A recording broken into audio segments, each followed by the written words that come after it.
Hi friends, मैं इसके channel से फिर से स्वागत करता हूं आप सभी की आपकी अपने यूट्यूब चैनल ट्यूटोरियल क्लासेस में। आज की इस वीडियो में हम लोग 10th संस्कृत के सब्जेक्टिव का पार्ट 3 करने वाले हैं। यानी कि प्रत्येक पार्ट में हम लोग 12 सब्जेक्टिव क्वेश्चन को देख रहे हैं जो प्रीवियस एग्जाम में पूछे गए हैं। इस सीरीज में भी हम लोग 12 सब्जेक्टिव क्वेश्चन को देखेंगे जो प्रीवियस एग्जाम में पूछे गए हैं और आपके आगामी एग्जाम के लिए बहुत ज़्यादा इंटरेस्टिंग और हेल्पफुल होने वाले हैं। ये वीडियो बहुत ज़्यादा इंपॉर्टेंट है खास करके आपके लिए, क्योंकि अब आपके पास समय नहीं है और आप पढ़ने में कोताही न करें, आप अपनी जिम्मेवारियों को समझें। चलिए वीडियो की शुरुआत करते हैं। यदि वीडियो हेल्पफुल लगता है तो वीडियो को लाइक कर दीजिए और अपने दोस्तों को भी शेयर जरूर कर दें ताकि और भी विद्यार्थी इससे लाभान्वित हो सके। पहला क्वेश्चन हमारा मंगलम पाठ से संबंधित है। आप सभी चैप्टर का ऑब्जेक्टिव देखने के लिए आप हमारे प्लेलिस्ट में चले जाएं, वहां पे 10th संस्कृत ऑब्जेक्टिव मिल जाएगा। या अभी तक के सभी सब्जेक्टिव वीडियो को पाना चाहते हैं तो ऑल सब्जेक्टिव करके प्लेलिस्ट बना है, वहाँ पे अभी तक के सभी सब्जेक्टिव क्वेश्चन का वीडियो अपलोड है, आप लोग जरूर देखिए। मंगलम पाठ के आधार पर आत्मा की विशेषता के बारे में बताइए। तो अरोह अयान महतो महियान किस उपनिषद से लिया गया है? कठोर उपनिषद से। यहाँ से सभी ऑब्जेक्टिव क्वेश्चन बनते हैं। किस उपनिषद से लिया गया है? गद्यात्मक रूप में है या पदात्मक रूप में है? कितने श्लोक हैं इत्यादि। इसकी चर्चा यहाँ पे नहीं करेंगे, हम बात कर रहे हैं सब्जेक्टिव की, तो सब्जेक्टिव की बात करने वाले हैं। तो मंगलम पाठ में संकलित कठोर उपनिषद से लिए गए मंत्र में महर्षि वेद व्यास जी कहते हैं, यानी कि मंगलम पाठ के लेखक कौन हैं? महर्षि वेद व्यास। कैसे हैं, क्यों हैं, हमने इसकी चर्चा ऑलरेडी कर लिया है। कहते हैं कि प्राणियों के हृदय रूपी गुफा में आत्मा का निवास होता है और वह आत्मा जो है यह सूक्ष्म से सूक्ष्म है और महान से महान है और इसको कोई भी प्राणी अपने वश में नहीं कर सकता।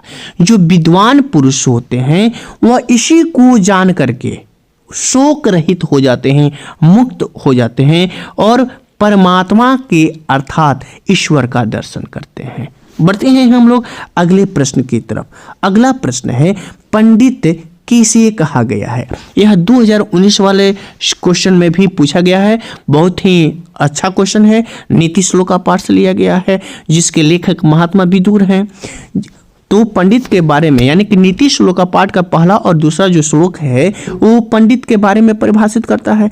उसमें महात्मा विदुर ने बताया है जिसकी कर्म को सर्दी, गर्मी, भय, आनंद, उन्नति या अवनति कोई भी बाधा नहीं डालता है उसे ही पंडित कहते हैं। और दूसरे श्लोक में उन्होंने बताया है कि जो सभी जीवों के रहस्यों को जानता है, सभी के कर्मों के कौशल को जानने वाला होता है तथा मनुष्यों को उन्नति का जो उपाय बताता है वही पंडित कहा गया है। अगला क्वेश्चन है हमारे पास, स्वामी दयानंद पाठ से है। स्वामी दयानंद ने समाज के उद्धार के लिए कौन सा कार्य किया? तो स्वामी दयानंद ने समाज के उद्धार के लिए स्त्री शिक्षा पर बल दिया, क्योंकि उस समय बहुत सारी आडंबर थे, कुरीतियां थीं। विवाह हेतु समाज को प्रोत्साहित किया। उन्होंने बाल विवाह समाप्त करने और मूर्ति पूजा को विरोध करने तथा छुआछूत पे समाप्त करने का बहुत ज़्यादा उन्होंने प्रयास किया। अगला प्रश्न भारतीय संस्कार पाठ से है। भारतीय संस्कार पाठ में लेखक के क्या विचार है? भारतीय संस्कार पाठ में लेखक का विचार है कि मनुष्य के व्यक्तित्व का जो निर्माण है वह संस्कार से ही होता है, इसलिए विदोष में भी संस्कारों के प्रति उन्मुख और जिज्ञासु है। कौन? विदेशी लोग। अगला प्रश्न अलस कथा पाठ से है जिसके लेखक विद्यापति हैं और विद्यापति मैथिल कवि हैं। इसकी बात को भी ध्यान रखिएगा। अगला प्रश्न है आलसी पुरुषों को आग से किसने निकाला? तो जब आग लगाई गई थी तो जितने भी धूर्त थे वे सभी भाग गए और 4 आलसी पुरुष उसी आग में रह गए। आग लगने पर भी वे नहीं भागे। तब योगी पुरुष ने आकर उनके केशों को पकड़कर बाहर किया। यहाँ से क्वेश्चन पूछा जाता है आलसियों को आग लगने के बाद कैसे बाहर निकाला गया, तो केस पकड़कर बाहर किया गया।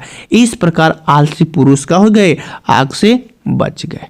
अगला क्वेश्चन है प्राचीन पाटलिपुत्र में शिक्षा के संबंध में क्या क्या विचार हैं या क्या बताए गए। तो इसके दो लेखक हैं, एक राजशेखर हैं और एक दामोदर गुप्त। इनके द्वारा रचित रचनाएं भी आपसे पूछा जाता है, यहाँ पे उसकी हम चर्चा नहीं करने वाले हैं। आप इस चैप्टर से संबंधित ऑब्जेक्टिव क्वेश्चन को देखिए।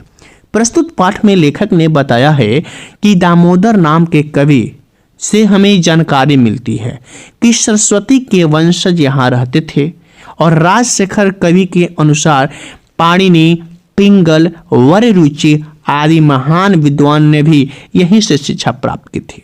इससे ज्ञात होता है कि प्राचीन पाटलिपुत्र शिक्षा का एक महान केंद्र था, सरस्वती का कुलगृह था। अगला प्रश्न है श्री राम के प्राकृतिक सौंदर्य बोध पर अपने विचार लिखें। मंदाकिनी वर्णन पाठ से है और मंदाकिनी नदी का वर्णन कौन किसको दिखा रहा है, तो श्री राम सीता जी को। श्री राम जी ने सीता जी को अनेक उपनामों से भी संबोधित किया है। किन किन नामों की चर्चा किया है आप सभी ऑब्जेक्टिव क्वेश्चन में देख सकते हैं। तो वनवास काल में जब राम, सीता और लक्ष्मण एक साथ चित्रकूट पर्वत पे पहुंचते हैं, तब चित्रकूट पर्वत के निकट एक नदी है मंदाकिनी, और मंदाकिनी नदी प्राकृतिक सुषमा से प्रभावित हो जाते हैं। वे सीता से कहते हैं कि यह नदी प्राकृतिक उपादानों से सम्मिलित है, चित्त को आकर्षित कर रही है और इसकी जो घाटाएं हैं, घाट जो हैं वो रंग बिरंगी छटा वाली हैं। यहाँ हंसों द्वारा सुशोभित हैं। ऋषिगण इसके निर्मल जल में स्नान करते हैं। ऊंची कछारों वाली यह नदी अत्यंत रमणीय लगती है। अगला प्रश्न नीति श्लोका पाठ से है। नीति श्लोका पाठ से हमें क्या संदेश मिलता है या क्या शिक्षा मिलती है। तो अभी हमने कहा नीति श्लोका पाठ के लेखक कौन है, महात्मा विदुर हैं, और यह धृतराष्ट्र के प्रश्नों को समुचित उत्तर देते हैं। प्रश्न पूछा गया धृतराष्ट्र के प्रश्नों का समुचित उत्तर कौन देते हैं, तो महात्मा विदुर। और इनके द्वारा जो प्रश्नों का संकलन हुआ है वो विदुर नीति के नाम से जाना जाता है। इस ग्रंथ में महाभारत तथा भागवत गीता में समान चित्त को शांत करने वाला आध्यात्मिक श्लोक है। इन श्लोकों में जीवन के यथार्थ पक्ष को वर्णन किया गया है। इससे यह संदेश मिलता है कि सत्य ही सर्वश्रेष्ठ है, सत्य मार्ग से कदापि विचलित नहीं होना चाहिए। अगला प्रश्न है धन और दवा किसे देना चाहिए। व्याघ्र पथिक कथा पाठ से है। जो बाघ उस पथिक को अपने वश में करने के लिए विभिन्न तर्क संगत बातें दे रहा है। धन और दवा योग्य व्यक्ति को देना चाहिए जो उसके लायक है। धनवान को धन और जो निरोग हैं जिनको कोई बीमारी नहीं है उनको दवा देना किस काम का है, अर्थात इनका कोई उपयोगिता नहीं है। अगला प्रश्न है संस्कार कितने प्रकार के हैं और कौन कौन है। संस्कार कितने हैं, तो 16 हैं। और संस्कार के कितनी विधियां हैं, तो संस्कार की 5 विधियां हैं। आप भारतीय संस्कार पाठ पढ़े होंगे। संस्कार 16 प्रकार के हैं। इन 16 संस्कारों में मुख्य रूप से 5 प्रकारों में बांटा गया है। और जन्म से पूर्व कितने संस्कार हैं, 3। 6 शैशव संस्कार हैं, 5 शिक्षा संस्कार हैं, 5 शिक्षा संबंधी संस्कार हैं तथा एक संस्कार मरने के बाद और विवाह के रूप में है। कुल मिलाकर के 16 संस्कार हैं। बढ़ते हैं हम लोग अगले प्रश्न की तरफ। कवि दामोदर गुप्त पाटलिपुत्र वैभव से है के अनुसार पाटलिपुत्र जो है कैसा नगर है। तो कवि दामोदर गुप्त के अनुसार पाटलिपुत्र महानगर पृथ्वी पर बसे नगरों में से श्रेष्ठ है।